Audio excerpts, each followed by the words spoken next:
wabarakatuh.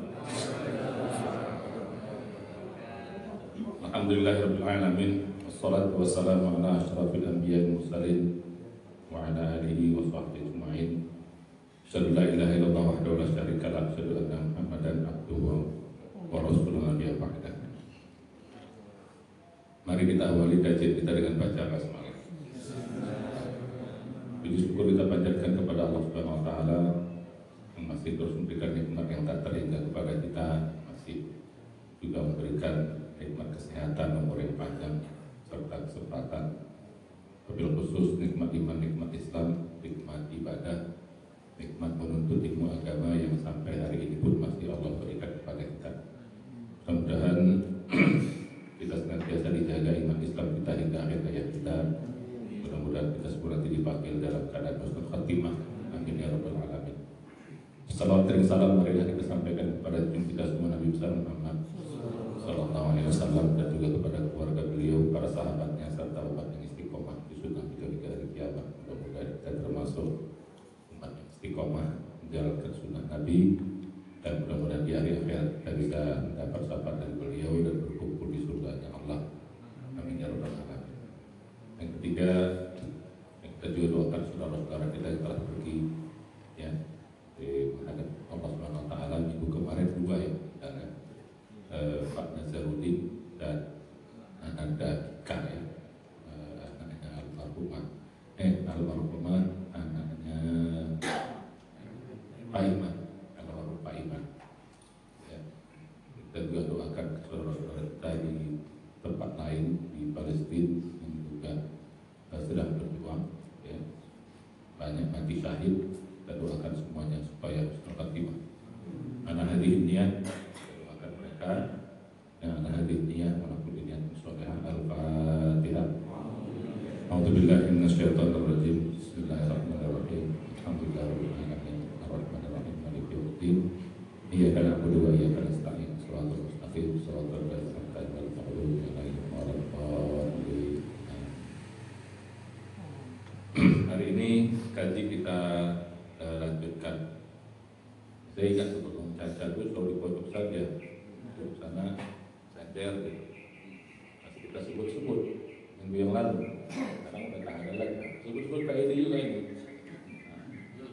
Makanya harus banyak ngaji gitu. Pak Edi ya. Mudah-mudahan kita semua dijaga Allah, diberi kesehatan ya, dan menjadi amal soleh kita. Kalaupun kita, nah enak jadi orang beriman itu kan sedikit ya. Enak jadi orang beriman itu dipanjangkan umur pun alhamdulillah, dipendekkan pun tak masalah ya. Dua-duanya baik. Maka doa kita dianjurkan Nabi untuk berdoa seperti itu ya. Nabi mengajarkan doa kepada kita, ya Allahumma aslih lana, Allahumma aslih li dinana alladzi huwa ismatu amrina wa dunyana allati fiha ma'asuna wasir akhiratan allati ilaiha ma'aduna wajal ayat ziyadatan lana fi kulli khair wajal mauta rahatan min kulli syarr. Itu doa kita ya. Aslih dinana alladzi huwa ismatu amrina, kita doakan agar kita diberikan, diperbaiki agama kita, karena agama itu yang menjaga hidup kita, menjaga seluruh urusan kita. Kita juga berdoa supaya dunia kita diperbaiki, karena dunia nanti biha ma'asuna. Nah di dalam dunia itulah kita hidup. Kita diberikan dunia yang baik. Ya Rabbana atina fid dunya hasanah. Dan juga kita minta akhirat kita itu juga diberikan yang baik. Ya. Jadi doa kita, wa fil akhirati hasanah. Wasihnya akhirat allati ilaiha ma'aduna. Kenapa? Di sanalah kita akan tempat kembali. Nah, lanjutannya itu waj'alni al-mauta waj'al al-hayata ziyadatan lana fi kulli khair. Ini doa panjang umur sebenarnya. Kalau kita mau secara ininya ya, dalam jadikanlah hidup kami, atau bahasa kitanya, kalau kau panjangkan umur kami, jadikan hidup itu untuk menambah kami pada kebaikan. Ziyadatan lana fi kulli khair. Jadi kalau kita dipanjangkan hidup kita oleh Allah, diberikan panjang umur, maka panjang umur itu untuk kita menambah amal soleh. Jadi makanya nggak boleh doakan orang panjang umur doang. Ya mudah-mudahan kau panjang umur. Jangan. panjang umur doang, tapi ada lanjutannya, panjang umur dalam kebaikan, dalam amal soleh. Ya. Jadi gitu. Ziyadatan min kulli khair. Ya. Menambah terus. Nah, kalaupun pendek umur, dimatikan kita wajal mauta. Jadi karena kematian kami al-mauta rauhatan lana min kulli syarr. Agar kami berhenti dari segala macam keburukan. Jadi kalaupun kita dipendekkan umur kita, berarti disuruh berarti amal kau sudah cukup. Nanti kalau dipanjangkan, nanti makin banyak dosa kau, nanti cepat dia meninggalkan. Supaya tetap nilainya positif. Supaya kebaikan lebih banyak daripada keburukan. Karena kalau kebaikan lebih banyak pada keburukan, fa amma man thaqulat mawazinuhu fa huwa fi 'ishatin radiyah. Kalau kebaikan kita lebih berat timbangannya daripada keburukan kita, fa huwa fi 'ishatin radiyah. Maka kita berada dalam kehidupan yang menyenangkan, membahagiakan. Ya, baik di kubur apalagi nanti di akhirat. Jadi gitu. Jadi panjang umur pun alhamdulillah kita menambah kebaikan, kalaupun pendek enggak ada masalah. Juga itu untuk kita jangan sampai banyak bikin dosa. Sama orang kafir juga nggak jauh beda juga. Makanya di akhirat nggak ada orang yang protes, ya Tuhan kenapa kau kasih umur pendek kali, kok dia panjang? Gitu. Nggak bisa kita protes. Karena kok dinampakkan, nah ini kalau kau panjang umur kau kayak gini kau, nah, makin banyak dosa kau, mau kau dipanjangkan? Ya nggak juga, nggak boleh kita. Nah, jadi gitu. Jadi kalau dipanjangkan umur kau banyak dosa kau nanti, maka dipendekkan. Sampai sekarang dengan itu kau lebih banyak amal solehmu. Nah, jadi kan yang tahu Allah SWT. Nah, orang kafir atau orang zalim juga, mengapa Allah panjangkan? Kalau ada orang kafir yang dipanjangkan Allah, ya Allah ingin agar orang itu bisa bertobat di ujungnya. Jadi gitu, itu panjang umur supaya dia bisa bertobat. Tapi kalau nggak bertobat juga ya salah sendiri lah. Nah, kalau ada orang kafir yang pendek umur, yang pertama ya supaya jangan banyak dosanya juga, karena dia di akhirat Pak, biar orang kafir setiap kejahatannya tetap dia kena. Di samping dia masuk neraka, detail-detail dosanya dia kena. Detail dia mencuri, potong tangannya. Detail dia nipu orang, ditusuk mulutnya, misalnya gitu. Detail dia bunuh orang, ya dibunuh juga dia. Detail dia berzina, ditusuk kemaluannya. Jadi tetap detail kejahatannya dia kena juga. Nah, jadi kata oleh pendek kan kau biar ya kau cuma dibakar doang. Nah, juga kan dibakar doang kan, nggak kena detail-detailnya dia. Tapi bonyok juga kan. Jadi atau orang kafir dipendekkan, orang zalim dipendekkan supaya orang lain selamat. Nah, bagus juga. Dengan dia cepat dimatikan, orang yang lain di sekitarnya selamat dari perbuatan dia. Jadi semua yang Allah tentukan itu kebaikan-kebaikan, semua yang Allah takdirkan itu kebaikan semuanya. Walaupun nanti tahunya di akhir akhirat. Sekarang kan kita banyak protes seolah-olah nggak adil, seolah-olah kok kayak gitu. Tahunya kan di akhirat setelah hakikat semua dibuka. Maka saya bilang kalau kita belajar menghakikat, maka kita akan selalu berpikir positif. Karena seringnya kita prasangka buruk kan karena kita nggak tahu hakikatnya, coba kita prasangka buruk. Termasuk kenapa Palestina kok nggak menang-menang, itu kan sebenarnya banyak sekali hikmah. Toh yang meninggal juga mati syahid, ya sengaja Allah panjangkan umur orang kafir, dia kasih menang dulu kan. Wa umli lahum inna kaidi matin, kata Allah. Kami kasih mereka terus panjang-panjang bikin kezaliman, nanti ujung-ujungnya kami akan tipu mereka dengan sekonyong-konyong, azab datang dan sebagainya. Pasti banyak kebaikan. Maka selalu prasangka baik. Ya, jadi gitu. Nah, ini kemarin kan kita contoh ya, satu umur 69, yang satu masih umur 26. Ternyata yang muda pun lewat juga. Tapi kita harus hati-hati nih. Ya, Pak Edi harus hati-hati kita Pak Edi. Oh, cuma Pak Edi kan lebih tua dari aku kan. Nah jadi gitu. Itu Bang Saparudin. Nah termasuk juga kemarin ya harus jadi pelajaran kita. Ya, kalau yang meninggal itu disegerakan, jangan dilama-lamakan. Itu bagus. Ya, jadi gitu. Kita harus segerakan meninggal. Jadi begitu orang sudah meninggal, maka DKM harus segera menyiapkan tim yang dikubur, termasuk tim yang memandikan. Nah, jadi gitu, jangan ditunggu-tunggu. Dan itu dijelaskan sama orang yang meninggal. Jadi orang meninggal pengen lama-lama, kasih tahu gitu loh. Jangan terserah. Mungkin jadi orang meninggal itu kan dia sedih, dia blank gitu loh. Banyak yang dia hilang, yang dia tahu. Nah, kita yang sadar ngasih tahu. Jangan kita sesuai dengan permintaan maunya dia gitu. Sesuaikan dengan syariat gimana. Jadi gitu. Kalau bisa lama-lama, jangan. Nah, itu kemarin ketika meninggal itu saya harus DKM harus tahu, ini kewajiban kita bersama. Jadi kalau meninggal orang, lebih cepat kita mandikan nggak apa-apa. Jangan dibiarkan. Sama bermalam kemarin itu. Lebih cepat dimandikan nggak apa-apa. Walaupun mungkin kita kuburkan agak kita delay karena mungkin ada yang urgen harus kita tunggu. Nggak apa-apa, tapi mandikan harus duluan.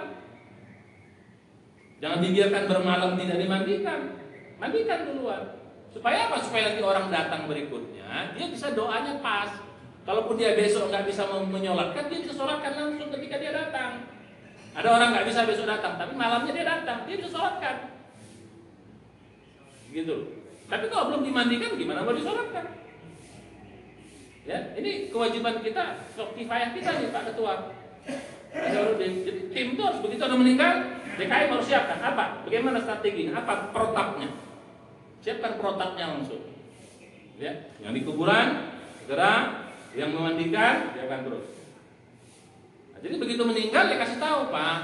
Aduh ini nunggu apa? Kasih tahu Pak. Kita sayang sama yang mati atau kasihan sama yang hidup? Itu pertanyaannya. Coba, sayang sama yang mati, kasihan sama yang mati itu sama yang hidup? Yang mati itu yang hidup? Yang mati didulukan, bukan yang hidup. Bukan yang hidup.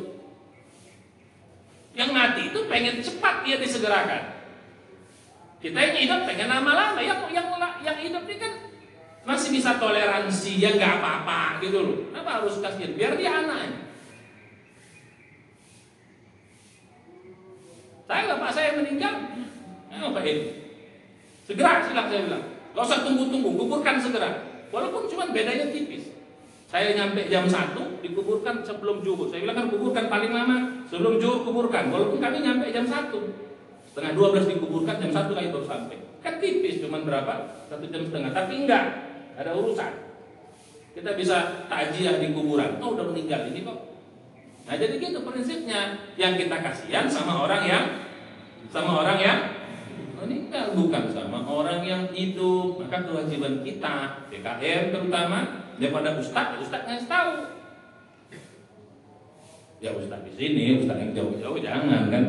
Telepon tahu kemana pula kan. Kasih tahu Pak, Bu, ini harus segerakan. Nah, jadi gitu. Termasuk protap misalnya, menaruhkan mayat itu harus sesuai dengan kiblat gitu loh. Ini kemarin saya lihat nggak sesuai dengan kiblat itu. Mana posisinya? Posisinya harus seperti disolatkan. Kepalanya ke sana, begitu. Ya, ke utara, kakinya ke selatan. Taruh gitu supaya kita orang dikasih tahu adabnya, orang yang duduk, orang yang bertakziah mendoakan menghadap kiblat, bukan ngariung. Ini kita banyak nih mayat di tengah kita ngariung duduk gitu, tak kemana? Mayatnya menghadap. Tak kemana juga orang yang keliling menghadap. Taruhkan dia gitu. Kemarin kan enggak, kakinya ke kiblat. Saya lihat tuh saya datang pagi-pagi kakinya ke kiblat. Nah ini kita harus kewajiban kita yang hidup, yang mati kan sudah selesai. Ini kan kifayah kita gitu, yang hidup. Maka protapnya, ini saya tolong bilang kepada DKM ini, protapnya harus. Begitu meninggal, apa protapnya? Ini 1, 2, 3, 4, 5, gini, tuh. Protapnya harus. Termasuk yang memandikan siapa? Timnya. Ya, yang dulu kan Pak Iman, dia udah meninggal. Sekarang timnya siapa? Nah, yang meninggal juga, yang memandikan juga timnya siapa? Siapkan tim itu. Belajar. Jangan takut untuk nengok mayat. Belajar kita memandikan. Biar kita tahu. Jadi gitu. Jadi harus ikut Pak. Memandikan itu harus kita bisa semuanya. Karena itu fardu kifayah kita. Jangan takut nggak mati, tiba-tiba dia bangkit. Apa-apaan dia itu? Supaya kita tahu adab-adab memandikan tuh biar kita tahu gitu loh. Adab-adab memandikan tuh biar tahu. Gimana adab memandikan? Biar kita mengerti. Nah kalau kita nggak ini kan, at least kalau kita mandikan tuh ada tergerak kita kayak gini lah aku nanti mati nanti. Kan gitu. Kayak gini lah aku mati nanti. Kan ada rasa yang supaya kita lebih banyak nanti amal solehnya. Oh kalau kayak gini pun gimana? Mudah-mudahan aku bisa jadi lebih husnul khotimah. Jadi gitu. Jadi ya tolong DKM ini ya ini dibuat protapnya ya biar apa namanya? Biar bagus Kak. Ya, kita sesuaikan dengan bagaimana kita diajarkan Allah, diajarkan Nabi dan para sahabat. Ya. Nah, jadi gitu ini sedikit penjelasan sedikit supaya kita ke depan bisa lebih baik. Enggak apa-apa nanti kita bikin aja protap Pak, sama-sama Pak ya. Kita sama saya ikut. Kita bikin protap. Kalau meninggal ini yang kita lakukan. Dikasih tahu sama orang yang tuan rumah. Biar mereka mengerti. Biasanya Pak kalau orang meninggal tuh Pak blank Pak. Dia nggak tahu dia mau ngapain karena dia dalam kondisi sedih. Terserah kalian aja lah mau kalian ngapain kan gitu. Ya terserah kita, maka kita hidup yang mengingatkan. Ini nggak benar Bu, ini nggak benar Pak. Kalau dia misalnya ini kayak gini, orang kita kasih tahu. Jadi gitu. Jadi prinsipnya apa? Sayang sama yang hidup. Sayang sama yang meninggal, bukan sayang sama yang hidup. Karena yang hidup masih bisa toleransi. Kalau yang mati nggak bisa ngapa-ngapain, berarti nggak bisa dia. Jadi jangan suruh yang mati bertoleransi pada yang hidup. Tunggulah, apalagi sampai dibuat jauh-jauh. Aduh Pak, mulai sekarang bikin wasiat. Di mana aku mati, kuburkan di penguburan Muslim dekat situ. Coba bikin wasiat itu. Jangan sampai kita bikin wasiat salah. Kuburkan aku nanti di kampungku, kuburkan aku di sebelah bapakku, sebelah emakku, sebelah istriku, sebelah suamiku. Gak ada tuh wasiat-wasiat kayak gitu tuh. Repot. Bayangkan kalau meninggalnya di Amerika misalnya, harus dibawa berapa hari kemari. Udah tahu itu nggak ada orang Muslim di sana. Itu udah tua aja baru di sana. Bayangkan Pak, berhari-hari dia harus menunggu. Dia menjerit-jerit. Kenapa nggak kuburkan aku? Cuma kita nggak denger gitu loh. Kenapa nggak kuburkan aku? Cepat boy. Ini gimana dia jerit-jerit dari yang dengar? Dia berwasiat ketika dia hidup karena dia nggak tahu yang gaib. Begitu dia mati baru dia tahu. Udah jamkan pun wasiat aku tanam aja cepat tanam. Kalau dia Muslim. Jadi kalau orang beriman mati dia pengen cepat dikuburkan. Tapi kalau orang zalim, orang kafir, nah kalau kita lamakan kita yang berdosa semuanya. Makin kita biarkan dia lama dikubur, berdosa kita semuanya selama itu. Bayangkan kalau 3 hari baru kita kubur, 2 hari kita berdosa semuanya. Yang orang beriman, kalau dia orang yang zalim, dia orang kafir kan kita nggak ikut kuburkan. Orang zalim. Jadi kalau dia orang beriman dia pengen cepat dikuburkan. Kalau orang zalim pun cepat kita kuburkan karena supaya menyelamatkan yang hidup. Balik lagi pada kita. Nah ini sedikit untuk untuk mengingat ya. Jadi supaya jangan sampai kita nanti kesian sama yang meninggal. Kalau dia punya anak udah ikhlaskan saja, biar dia nangis. Ada saya pernah dengar itu dulu hebat tuh orang di kampung. Waktu saya pulang pulang ke daerah mana gitu. Di pesawat, di bandara, anaknya jangan dikuburkan, aku meninggal bapakku. Tapi bilang saya, enggak, kami kuburkan segera. Jangan kesian kami. Hebat kan orang telepon. Dia udah di bandara mau menuju bapak ke emaknya di sana. Dia minta jangan dikuburkan. Tapi orang saya bilang, kami akan kuburkan. Sampai nangis-nangis dia minta supaya jangan dikuburkan. Hebat tuh pikir orang di sana. Itu anaknya. Jadi kayak gitu. Jadi kita harus sayang sama yang meninggal, bukan sayang sama hidup. Nah, kemarin kan gitu juga menunggu anaknya supaya anak ikut mandikan. Karena bilang, enggak, mandikan segera. Lalu tunggu yang hidup. Cuma karena ustaz yang ngomong kan, memang ya harus diikut kan gitu. Nggak apa-apa kita yang paham, kita kasih tahu, Bu, Pak, ini harus kayak gini. Oh iya, saya yang meninggal, saya yang hidup. Nah, misalnya anak ya telepon, kau sayang sama Pak kok nggak? Kalau sayang segera, kayak gitu. Jangan gara-gara kau bapak kau tersiksa, kayak begini udah dia meninggal, ya sudah kau pula yang bikin tambah susah dia lagi. Memang secara perasaan kita sama yang hidup memang, tapi kalau kita punya ilmu yang meninggal, perasaan kan sayang sama yang hidup. Tapi kalau pakai ilmu kita sayang sama yang ini sedikit tambahan. Ya, mudah-mudahan kita ke depan bisa lebih baik. Ya, maksudnya saya kan tidak selalu bersama di sini, tidak harus ada saya. Ya. Tapi protap dari DKM itu dikit. Ya. Jadi siapa panitianya, siapa yang menguburkan ini sudah begitu kejadian, tak segera protap itu berjalan. Kalau nggak ada, ya saling menggantikan. Pak Edi tiba-tiba nggak ada, harus ada wakilnya kan. Dan lagi, Pak On nggak ada, harus ada wakilnya kan. Gitu. Maka pesan saya, ya semuanya kalau bisa latihan memandikan. Harus begitu. Ya syukur-syukur bisa sampai berada di kubur. Ya, sampai ada kita ikut menguburkan. Karena pahala juga gila-gilaan, pahala memandikan, pahala mengkafankan, pahala mengantarkan, pahala menguburkan, gila-gilaan, semua pahala itu. Ya. Jadi itu, mudah-mudahan ya, Pak. Klarifikasi. Kami selama ini mungkin saya sudah paham. Kalau sudah dimandikan mesti segera. Oleh karena itu kadang-kadang kami sendiri jangan dimandikan malam, seperti kemarin itu jangan dimandikan malam. Karena kalau sudah dimandikan harus segera. Enggak apa-apa, lebih bagus daripada dibiarkan dia nggak mandi. Kalau memang harus dia apa namanya, harus ada yang tunggu. Yang terbaik kan begitu sering terbaik. Tapi kalau misalnya ada, kalaupun memang ada, ya nggak apa-apa juga. Tapi jangan terlalu lama.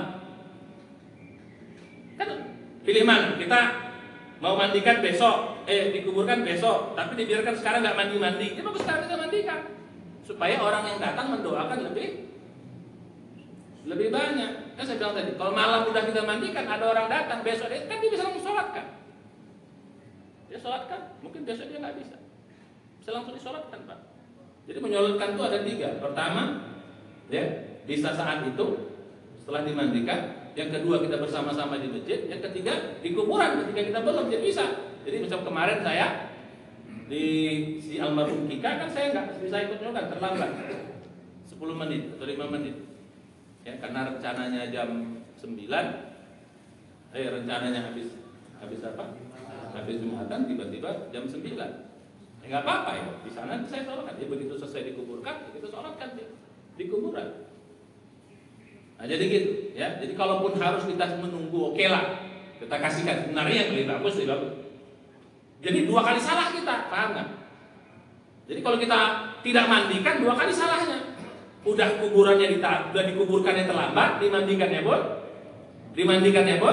terlambat 2 kali salahnya. Dan kalau kita mandikan, salahnya cuma sekali, mandinya tepat waktu, cuma dikuburkannya. Jadi salahnya berapa kali? Cuma sekali. Pengen salah 2 kali, pengen salah 2 kali. Ya bagus salah 2 kali, salah sekali. Ya, jadi betul, lebih cepat. Ya, betul, itu paling bagus. Tapi masalahnya mungkin tadi anaknya pengen ikut menguburkan. Oke, masih kita toleransi, jangan lama-lama. Ya, jadi gitu. Jadi salah 2 kali. Jadi kalau kita mandikannya kelamaan, salahnya 2 kali. Jadi gitu, supaya jangan salah 2 kali. Nah, jadi kayak gitu Pak ya.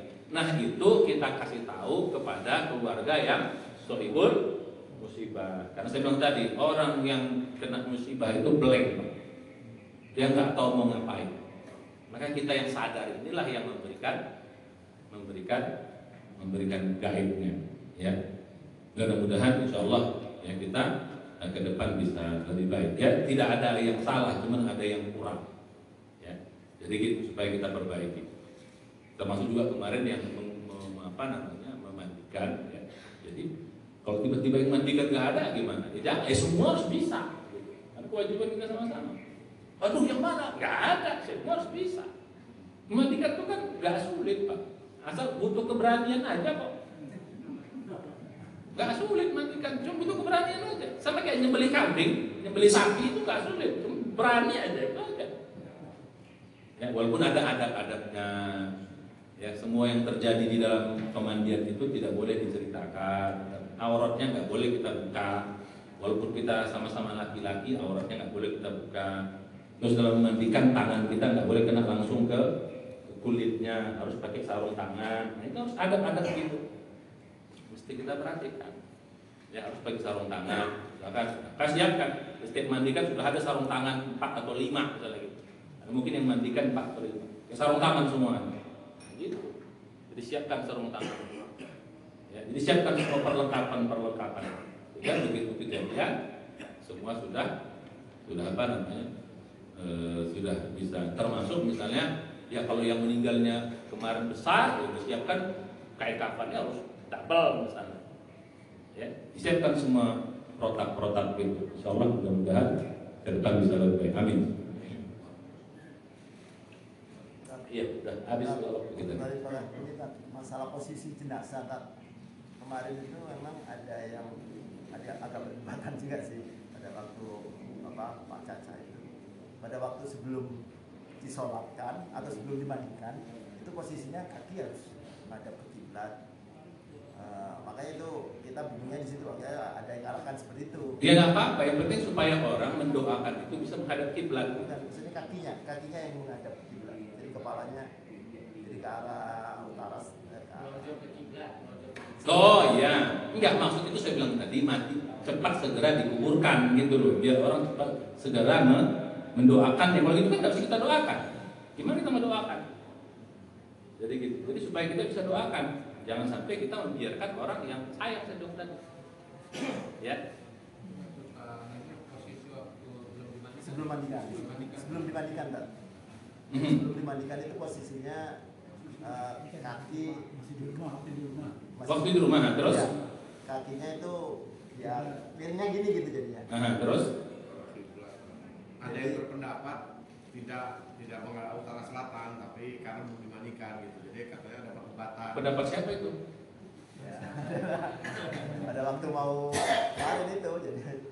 Ya nggak ada masalah, tetap aja supaya kita bisa mendoakannya gitu. Biar dia belum diinginkan, orang kan ini bakal datang. Orang ngariung gimana? Maksudnya Pak, pendapatnya salah atau benar kalau yang sebelum dimandikan itu tidak menghadap kiblat? Loh enggak, dia tetap saja harus menghadap kiblat dong, supaya orang bisa supaya orang bisa mendoakan.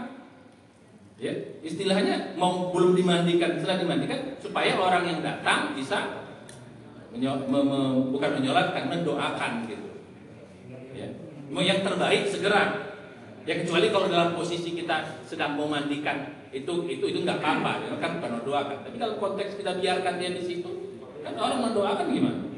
Ya, jadi kemarin itu semalaman ya gitu kan. Bertengkar gitu ya? Iya karena sorenya sudah. Ya nggak apa-apa. Ya, jangan pula berantem.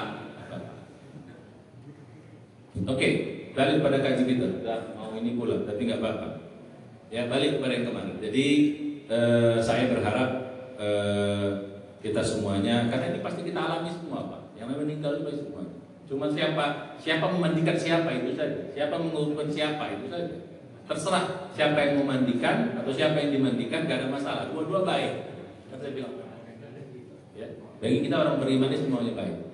Ya, mau kita dimandikan ya nggak apa-apa, kita memandikan pun nggak apa-apa. Oke, kita lanjutkan kaji kita. Nah kemarin kita sudah bahas ya. Halo, nanti sini nggak belum selesai pengajian kita. Dia langsung ini. Oh iya gitu. Oh iya sayang juga ya. Oke, nggak apa-apa. Hari ini kajiannya berkaitan dengan itu. Itu yang pertama. Ya, biar gak terputus lah, biar satu materi. Nah yang kedua, ya ini pesan saya juga kepada kita semua. Di samping itu tadi prinsipnya sayang sama yang meninggal. Karena yang meninggal semua kewajiban kita tunaikan cepat. Lebih cepat dimandikan lebih bagus. Lebih cepat dikuburkan lebih bagus. Itu prinsip. Ya, kalau benar ditunggu, ya jangan terlalu lama. Itu yang pertama. Yang kedua, kalau bisa jangan dibawa kemana-mana. Ya, kuburkan di tempat muslim yang terdekat. Ya, jadi gitu. Itu yang paling bagus. Ya, kalaupun agak jauh dikit ya selama masih dalam rentang kalau dalam hadis itu kan tidak keluar kota istilahnya, masih dalam kota juga, dalam kota kita, ya, tidak dibawa keluar, masih di Madinah. Jadi itu dalam hadis itu selama masih di Madinah, tidak dibawa keluar. Jadi itu karena apa? Karena orang ya makin cepat dikuburkan makin baik. Nah yang ketiga ini, yang terbagus sebenarnya kalau dekat dibopong. Di mana? Dipikul. Ya, jadi gitu. Kalau bisa kita dekat, kecuali kalau agak jauh dikit, tapi kan masih dekat. Kalau bagus dipikul. Karena pahala mikul itu gede loh, Pak. Jadi kalau kemarin itu yang pahala paling banyak apa? Mobil. Jadi gitu. Kan dekat ini kan. Jadi kalau bisa bagus dipikul karena pahala mikul tuh. Kalau di apa Pak? Di orang yang paham tuh, orang berbuat mikul Pak, ganti-gantian, ganti. Jadi kita dapat pahala semuanya. Ganti terus. Jadi kalau kita semua ada 100 orang, kalau 100-nya mikul, tapi ganti-ganti. Kita dapat pahala semuanya. Nah, jadi gitu. Jadi jangan kita kasih borong orang bertujuh atau berenam itu aja, gantian. Baik. Nah, jadi makin apa? Makin dekat, makin cepat, makin bagus, terus makin. Jadi supaya kita bisa dapat pahala semua. Nah, terus yang keempat, nah ini juga penting juga kita paham. Ya. Tadi berkaitan dengan mandi ya. Mandi kalau laki-laki mesti mandikan laki-laki. Kalau perempuan ya, jadi perempuan. Kalau keluarga mahram boleh ya, masih diperbolehkan. Tapi laki-laki tidak boleh melihat aurat. Oke. Nah, berkaitan dengan yang keempat. Nah, ini yang penting. Nah, ketika orang sudah meninggal, ya, ini sudah meninggal. Nah, maka kewajiban kita menyampaikan kepada orang yang, jadi begitu kabar meninggal, langsung tim sampai ke sana. Apa? Ya, jadi tim kita sudah memberikan penjelasan kepada orang yang bahwa begini kita masjid menyiapkan ini kita kasih tahu. Ya, biar ini rasa persaudaraannya penting. Kalau di Medan namanya STF, Serikat Tolong Menolong. Yang kita kasih tahu. Nah, usahakan yang meninggal itu jangan ada lagi diberikan beban macam-macam, termasuk beban penguburan, beban pengkafanan, biaya semua kalau bisa kita yang tanggung. Ya kalau memang ada ya kan, kalau nggak ada ya itu kewajiban keluarga. Tapi kalau ada kita siapkan semua. Ya, jadi ini biar tanggung jawab kita bersama, saling tanggung renteng. Ya, jadi disampaikan kepada yang meninggal, termasuk hal tadi. Jadi kalau bisa kuburkan lebih cepat, kalau bisa begini, ya sampaikan. Termasuk semua udah kita siap. Jadi kalau bisa yang keluarga musibah itu nggak usah ribet-ribet lagi lah. Sudah all in lah kita yang menyiapkan. Ya, termasuk kalau ya ada minum-minumnya apa yang ada di situ, ya nggak apa-apa lah di luar kita bikin. Ya, kita siapkan supaya orang mungkin datang kecapean dan sebagainya. Nah, jadi itu yang penting. Nah, yang terakhir, nah ini juga saya kira, nah kalau bisa ada ustadz yang mendampingi. Ya, jadi kalau bisa ada jadwal Pak, ustadz yang ada di sini, ya harus ustadz-ustadznya harus dikasih tahu. Jangan jangan pula ustadz pula tak mau. Ya ini Ustadz Rahmat kan. Ya masa saya jauh sana ustadz, jangan gitu juga gitu. Kalau saya tiba-tiba bisa enggak, jadi kalau ada kewajiban ustadz-ustadz yang dekat. Siapa ustadz-ustadz dekat? Dia jadwalkan, harus tahu. Ini ustadz-ustadz bertanggung jawab. Ustadz dekat sini berapa orang? Satu Ustadz Halim, siapa ustadz lagi? Ya, jadi ustadz-ustadz tanggung jawab.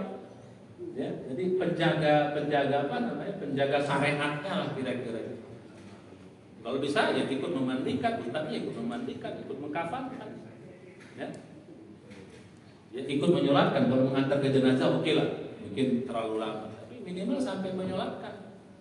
Ya, ustadz harus ikut, harus mendampingi. Ya syukur-syukur sampai di kuburan. Karena di kuburan itu juga ada ilmu Pak. Orang yang masuk kuburan itu, ya salah satunya tidak boleh orang yang hubungan suami istri tadi malam.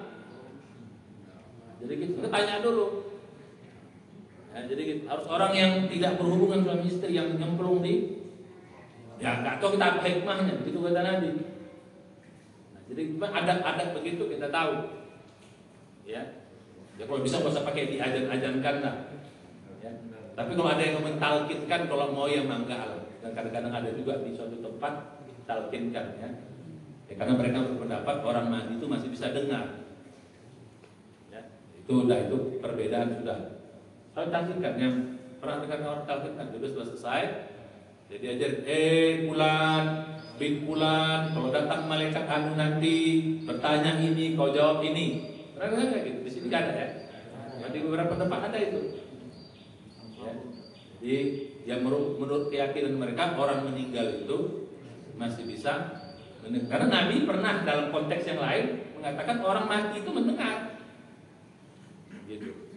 Ya, karena dianggap mendengar maka diajarin. Padahal udah nggak, orang mati itu udah, walaupun dia dengar udah nggak bisa lagi diajarin. Apa ilmu yang dia ada ya dia ikut ilmunya. Ya, tapi ada yang punya kiai itu sudah, kita nggak masuk dalam perdebatan itu. Ya, ada debat-debat jadi ajarin Pak. Kalau saya dengar itu kalimatnya bagus juga. Kalau kita dengar yang ada sebagai dakwah itu, oke gitu. Itu sebenarnya ya kalimat-kalimat itu kalimat hadis juga dalam konteks peristiwa di kubur ya. Kita akan ditanya ini. Nanti setelah kami nanti berangkat 7 langkah, maka akan datang malaikat. Dikasih tahu tuh di talqin itu. Nanti akan bertanya, datang malaikat akan bertanya itu mereka, maka kalau dia bertanya ini jawablah ini ya, itu. Jadi kalau kita dengar tuh, saya dengar dari jauh. Bagus juga sebenarnya untuk pendidikan buat orang ya. Buat orang ya yang hidup, mati kok tuh nanti gitu. Cuma jangan bergantung. Nanti kalau mati aku diajarin lagi lah, jangan ulang kayak gitu. Ya, karena diajarin, ada bocoran kan gitu. Nah, jadi ada bocoran soal. Jadi kalau kita dengar orang mentalkinkan itu, kalimat talqin itu bagus Pak, apa namanya, dalam konteks dakwah ya, bukan dalam konteks ya. Terus bagusnya orang yang hidup yang diajarin, bukan orang yang mati udah nggak bisa belajar lagi. Apa yang dia punya itulah yang dia bawa gitu. Itu bisa ajarin lagi orang mati. Oke, nah jadi itu sedikit dari saya. Ya mudah-mudahan kita yang hadir di sini bisa lebih baik. Ya, jadi insya Allah mudah-mudahan kalau di sini penguburan ini memang penguburan kompleks. Wakaf, alhamdulillah. Jadi tidak sulit. Nah, saya kira demikian, mudah-mudahan bermanfaat dan kita harapkan mudah-mudahan kita yang hadir di sini. Saya bilang tadi ya 3 ya. 1, kalau bisa belajarlah memandikan. Semuanya belajar. Karena pahala semua berebut kita, kalau bisa berebut. Ganti-gantian.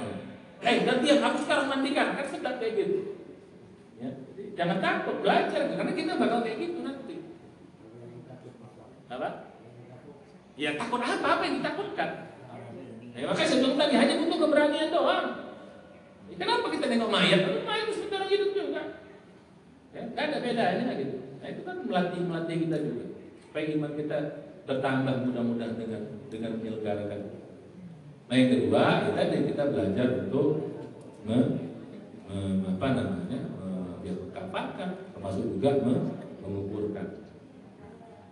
Nah yang ketiga ya tentu saja ya kita semua harus dalam menyolatkan itu juga tadi ya. Jadi kalau nggak bisa menyolat, jadi bisa kalau kita nggak sempat sholatkan saat di rumah. Ya tadi sudah dimatikan. Kalau nggak bisa juga nggak sempat, bernama masih bisa di kuburan. Jadi di kuburan itu masih boleh kita menyolatkan orang yang bukan sholat gaib Pak ya. Jadi sholat gaib itu buat orang beriman yang meninggal, yang kita nggak tahu di mana meninggalnya dan nggak tahu apakah dia diselenggarakan penguburan atau penyolatan nggak, itu baru kita sholat gaib. Jadi kalau orang yang sudah, kan namanya juga fardu kifayah, namanya fardu kifayah. Kalau sudah diselenggarakan sebagian oleh sebagian, maka kewajiban kita semua gugur. Jadi itu apa kita sholatkan gaib simpulan gimana? Dia udah disolatkan sama orang di sana. Ya kecuali kalau yang peristiwa tsunami kemarin itu kan ya banyak, itu lain. Nah saya kira demikian, mudah-mudahan yang sedikit-sedikit ini bermanfaat. Ya, ada mau tanya lagi? Ya. Waalaikumsalam. Ini yang Ustaz sampaikan tadi memang segera dimandikan itu perlu ditegaskan Ustaz. Karena kejadian ini saya tinggal di Bukit Cimangu City ya. Meninggalnya jam 4 sore, dimandikan besok pagi ya. Jadi kan namanya kita manusia ya, berbeda dengan hewan. Dan itu paginya bau sekali Ustaz.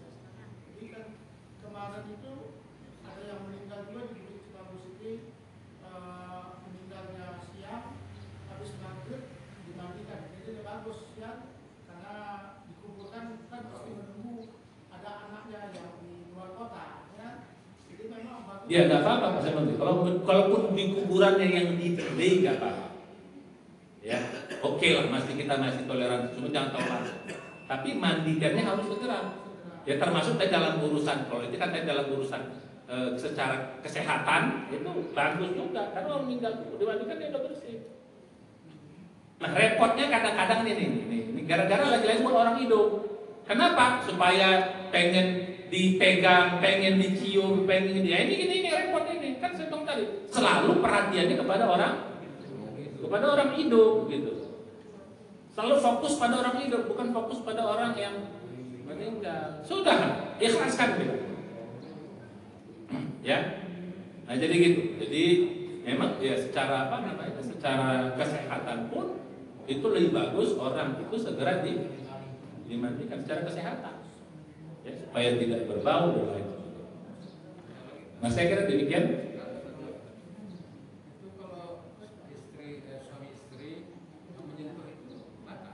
Nah kalau kita pakai mazhab Syafi'i kan kita kehati-hatian saja. Kan kita pakai mazhab Syafi'i. Ya. Kita akan pakai mazhab Syafi'i, kehati-hatian. Ya, jadi kalau sudah dimandikan, ya istrinya jangan, walaupun istrinya jangan ikut menyentuh. Tapi kalau kita pakai mazhab yang lain ya nggak apa-apa. Ini kan hanya kehati-hatian saja. Ya. Jadi gitu. Jadi kan kalau kita mazhab Syafi'i kan suami istri sentuhan tetap batal wudu, dia suami istri kan, ya, karena istri kita kan bukan mahram, yang nggak batal itu kan mahram. Istri itu bukan mahram Pak, ya. Mahram itu dia haram dinikahi. Sementara istri kita kan kita nikahi, gitu. Yang ibu anak, ya, gitu, anak bapak, ya hanya kehati-hatian saja. Ya, jadi kita karena jadi repot Pak, udah kita kubur tiba-tiba nih, kemarin batal Pak, bahaya kita repot jadi kayak ngontor kita repot aja. Karena dia belum diwudukan, nah repot kita nanti. Perkara mulai jadi parang orang nanti kan. Nah, kita pakai mazhab yang paling berat.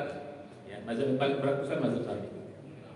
Saya kira demikian, mudah-mudahan bermanfaat. Ya. Itu dalil azan di kuburan itu sebaiknya? Sebenarnya nggak ada. Nggak ada azan di kuburan itu nggak ada. Nah, perkara boleh nggak boleh ini nanti pembahasannya agak. Ya. Jadi sebenarnya intinya tidak ada. Jadi gitu. Nanti perkara boleh tidak boleh itu pembahasannya agak dalam, nggak bisa sesederhana itu. Ya, jadi intinya apa? Tidak ada. Kalau tidak ada itu bagusnya tidak usah kita kerjakan.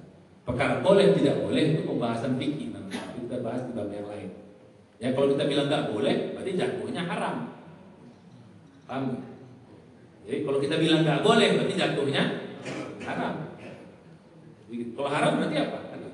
Makanya saya bilang, jadi kalau istilah saya bagus tidak usah, ya usahakan karena memang butuh apa bisa diajarkan untuk apa? Kalau talqin masih bisa masuk akal ya, walaupun tidak talqin masih bisa masuk akal. Karena talqin itu intinya sebenarnya buat yang hidup saya bilang, ini buat dakwah buat orang hidup sebenarnya talqin. Nah, itu dia apa Pak? Masih logiknya masih dapat gitu. Tapi kok azan itu logiknya apa? Ada orang mati, azan itu buat apa sih? Manggil sholat, terus kemudian kebakaran. Manggilin orang, intinya kan manggil orang. Mau kebakaran itu boleh kita azan Allah. Jadi gitu. Jadi apa namanya kita sesuatu yang kita butuh orang, itu dulu azan. Azan orang datang, ada kebakaran apa kita azan. Tapi kalau orang mati, kita azan kan, jadi logiknya pun nggak dapat. Ya, nah cuman apakah boleh tidak boleh itu pembahasannya. Karena kalau begitu kita bilang nggak boleh, berarti jatuhnya haram. Ya, jadi gitu. Nah, jadi kalau saya lebih senang bagus kerjakan yang non, nggak usah pakai apa. Nah makanya gunanya ada orang berilmu. Kalau dia berilmu, jangan, saya kita bilang begitu. Kadang-kadang kan maaf ya Pak, yang tukang apa namanya, tukang gali itu gak ada ilmunya Pak. Tahu itu enggak? Kadang-kadang sok jago juga kadang-kadang dia. Nah, gitu. Masa jangan. Jadi gitu. Maka gunanya harus ada berilmu yang ada di situ, biar dia bisa tahu. Ya, nah karena saya bilang tadi nggak ada yang berilmu, yang lain segan-segan, ya dia hajarnya semua sama dia. Dia paham ya? Kalau ada yang berilmu kan kasih tahu. Oke, jangan. Ya, jadi jangan serahkan sama orang tukang gali. Karena orang tukang gali itu tidak punya ilmu. Tugas pandainya cuma apa dia? Menggali doang. Ya, jadi pandai-pandaian nanti. Oke, saya kira demikian. Mudah-mudahan. Terus tadi ini ada suatu adat atau mungkin harus kadang-kala udah malam dikubur langsung. Bagus banget Pak, cakep banget Bos. Bagus banget. Paling bagus itu. Bukan satu paham, bukan. Apa? Dikira ada paham aliran apa gitu ya. Oh enggak. Malam-malam nggak apa-apa kuburkan malam Pak. Yang nggak boleh kuburkan itu kan 3 waktu Pak. Ya. Jadi gitu. Jadi kan kita tidak boleh menguburkan itu kan 3 waktu. Ya, 1 matahari sedang terbit. Ya, yang kedua matahari sedang di atas kepala, yang ketiga matahari sedang terbenam. Ya kita tunggu aja pas sedang terbit atau sebelum matahari terbit, bukan pas lagi sedang suruh itu. Ya kalau sebelum suruh ya nggak apa-apa, habis subuh ya nggak apa-apa. Tapi pas sudah matahari sedang naik itu ya kita berhenti dulu. Sebelumnya atau kita tunggu kan waktunya sebentar. Setelah dia naik baru. Atau kalau nggak kuburkan sebelum itu. Atau misalnya apa? Matahari sedang di atas kepala. Itu juga jangan, ya. Jadi, atau matahari sedang terbenam. Kita cepatkan dulu atau kalau udah terlambat ya kita tunggukan sejenak. Nah kalau malam-malam ya bagus, kenapa? Takut bang, kita ini kalau urusan takut repot kita ini. Nah ini perlu juga ini. Ke kuburan malam-malam itu seru tuh. Menguburkan malam-malam tuh bagus tuh. Melatih apa namanya? Melatih keberanian. Ini nggak ada apa-apa kok di kuburan itu. Kenapa harus ada apa-apa? Orang mati kok takut. Ya, banyak setan di kuburan. Mana ada dalil setan banyak di kuburan? Gak ada tuh dalil setan banyak di kuburan, Pak. Setan tuh banyak di mana? Di pasar. Setan tuh banyak di kamar mandi. Di kuburan gak ada setan. Ngapain dia nggak godain orang mati? Kan kurang kerjaan. Setan tuh gunanya godain siapa? Orang hidup kurang kerjaan dia, Pak. Nongkrong orang mati gak ada. Ya? Mungkin ditampar sama bos setan. Pak, ngapain kau di sini ya kan? Kok orang mati kok godain? Jadi gitu Pak ya. Nah kita berkembang yang gitu-gitu, bahwa di kuburan itu seram, itu nggak apa-apa. Menguburkan malam-malam bagus. Meninggal dia sore, ya atau siang kita segerakan. Habis maghrib atau habis isya lah ya. Habis isya kita segerakan untuk di kalau maghrib kan waktu panjang ketika kita pulang sore. Bisa kita kuburkan, nggak apa-apa. Jalan rame-rame pakai apa namanya? Pakai obor, pakai lampu, kan sedang. Kalau subuh sebelum subuh Ya boleh juga, nggak ada masalah. Cuma kan siapa yang menguburkan subuh? Siapa pula yang orang mau subuh-subuh kuburkan? Bapak yang nyari orangnya. Boleh, tapi siapa maunya kan itu susah pula kan. Kalau ada sih nggak apa-apa. Kalau ada sih nggak apa-apa. Cuma masalahnya siapa? Ya 3 waktu tadi ya. Pas matahari sedang terbit, matahari sedang di atas kepala, matahari sedang apa namanya? Sedang tenggelam. Nah saya kira demikian. Mudah-mudahan bermanfaat. Mari kita baca hamdalah dan mohon untuk majelis paham kita.